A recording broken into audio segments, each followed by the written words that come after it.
ఇప్పుడున్న పరిస్థితి ప్రకారం యాదాద్రి భద్రాద్రి రెండు కూడా ప్రొడక్షన్ స్టార్ట్ చేయడానికి ఇంకెన్ని మాసాలు పట్టొచ్చు అంటారు? ఇంకా అది దానికి సంబంధించినటువంటి విషయంలో బడ్జెట్ ఎంత పెరిగి ఉంటుంది? అదే చెప్పే కదా, 35-37% దాకా ఒకటి పెరిగి ఇంక్రీజ్ అయిపోయింది.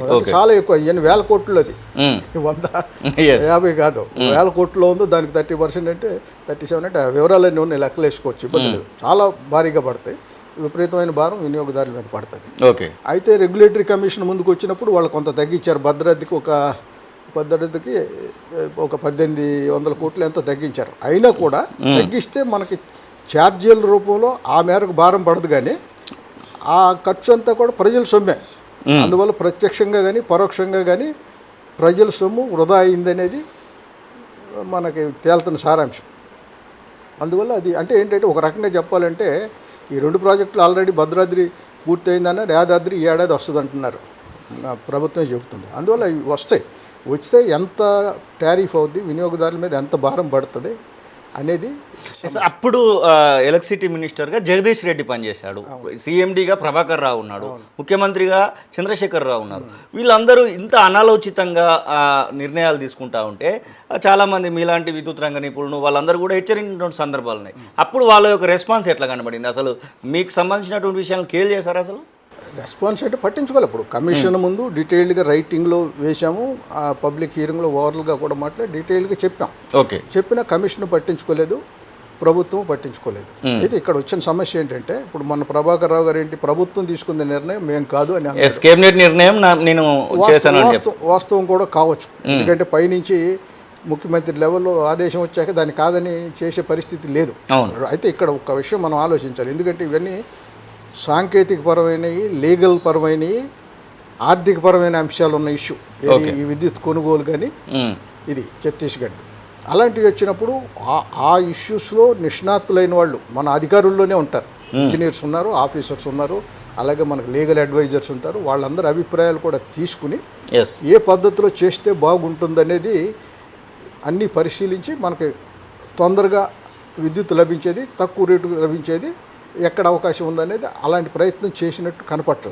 ఒకటి, ప్రభుత్వం రాజకీయ స్థాయిలో నిర్ణయాలు తీసుకున్నా కూడా సంబంధిత అధికారులు ఆ నిర్ణయంలో ఉన్న లోటుపాట్లను కానీ ఈ నిర్ణయాన్ని అమలు చేస్తే వచ్చే మంచి ఎంత చెడు ఎంత, లేకపోతే దీనికి మంచి ప్రత్యామ్నాయాలు ఏమన్నా ఉన్నాయా అనేది చెప్పాల్సిన బాధ్యత సంబంధిత అధికారులది. వాళ్ళకేంటి అలాంటి ప్రొఫెషనల్ ఇంటెగ్రిటీ, అవును, intellectual honesty and moral courage, వాస్తవం ఇది, ఈ పద్ధతిలో మనం వెళ్తే వచ్చే మంచిది చెడుది, దీనికి ఉంటే మంచి ప్రత్యామ్నాయాలు ఇంకొన్ని, అవన్నీ సజెస్ట్ చేయాల్సిన బాధ్యత అధికారులకు ఉంది. వాళ్ళు చేశారా లేదా అనేది మనకు తెలియదు, వాళ్ళు చేసిన ప్రభుత్వం పట్టించుకుందా లేదా అనేది అయితే. ఒకటి, అప్పుడు ఇంధన శాఖ కార్యదర్శిగా ఉన్న ఆయన కమిషనర్కి లెటర్ రాశాడని అదంతా అప్పుడు ఆ రోజు పత్రికల్లో వచ్చింది. అంటే అంతవరకు ఆయన చేయాల్సింది చేశాడు, కమిషన్కే రాశాడు ఏకంగా. అంటే ఇంటర్నల్గా ప్రభుత్వానికి కూడా అలాంటి సలహాలు ఇచ్చాడా, ఒపీనియన్ చెప్పాడా అనేది రికార్డులో ఉంటుంది, రేపు ఎంక్వైరీ కమిషన్ తెలుస్తుంది. అందువల్ల ఇప్పుడున్న ప్రకారము నరసింహారెడ్డి కమిషన్ దాదాపుగా నెల రోజుల నుంచి ఈ 15 రోజుల నుంచి ఈ యొక్క వ్యవస్థ మాత్రం నడుస్తూ వస్తూ ఉంది.